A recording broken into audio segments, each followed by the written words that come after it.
খুবই সুস্বাদু এবং খুবই মজাদার একটা হালিম রান্না করেছিলাম আমি সেদিন।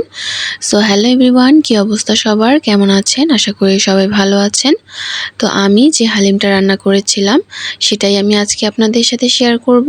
তো হালিমের প্যাকেটটা খুলে আমি দেখলাম যে তার মধ্যে 2টা প্যাকেট দেওয়া, একটা হচ্ছে ডাল দেওয়া বিভিন্ন ধরনের, এই যে আপনারা দেখতেই পাচ্ছেন, আরেকটা হচ্ছে মশলাটা হালিম মশলা।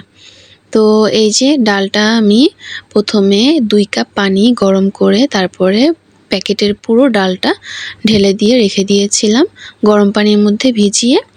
তো এরপরে আদা বাটা, রসুন বাটা লাগবে এবং গরুর মাংস লাগবে। হালিম গরুর মাংস দিয়ে ভালো লাগে, তো আপনারা চাইলে মুরগির মাংস দিয়েও করতে পারবেন, অত খারাপ লাগবে না। তো প্রথমে আমি পাতিলে পেঁয়াজটা ভেজে নেব। তেল দিয়ে দিয়েছিলাম, এখন পেঁয়াজটা ভেজে নিচ্ছি। একটু বাদামি হয়ে আসলেই তারপরে আমি আদা এবং রসুন একসাথে আর কি বেটে রেখেছিলাম, তো ওটা আমি দিয়ে দিব। আমি এখানে 5 চামচের মতো দিয়ে নিয়েছি। আপনারা যেভাবে মশলা খেতে পছন্দ করেন সেভাবে দিতে পারেন। আর এটা হচ্ছে গিয়ে আমি প্যাকেটের মশলাতে একটু লেখা ছিল, তো ওটাও একটু ফলো করতেছিলাম। ওখানে মশলাটা একটু কম দিয়েছিল, আমি একটু বেশি দিয়েছি। তো এরপরে দিয়ে দিয়েছি হচ্ছে গরুর মাংসটা ওই মশলার মধ্যেই। তো এরপরে খুব ভালোভাবে কষিয়ে নিব, কষিয়ে রান্না করব কিছুক্ষণ। এই তো আপনারা দেখতেই পাচ্ছেন। তো গরুর মাংস কিন্তু সিদ্ধ হতে অনেকটা টাইম লাগে, তাই একটু টাইম নিয়ে এটাকে রান্না করতে হবে। আপনারা যদি সন্ধ্যার নাস্তা হিসেবে খেতে চান তাহলে দুপুরের দিকে একটু রেডি করলে ভালো হয়। তো আমি মশলাটা কিন্তু দিয়ে দিলাম। এই মশলাটা কিন্তু যারা ঝাল পছন্দ করেন তাদের জন্য ঝালটা ঠিক আছে, কিন্তু যারা ঝাল খেতে পারেন না তাদের জন্য কিন্তু এই মশলাটা একটু কমিয়ে দিতে হবে, কারণ এই মশলাটা বেশ ভালোই ঝাল রয়েছে।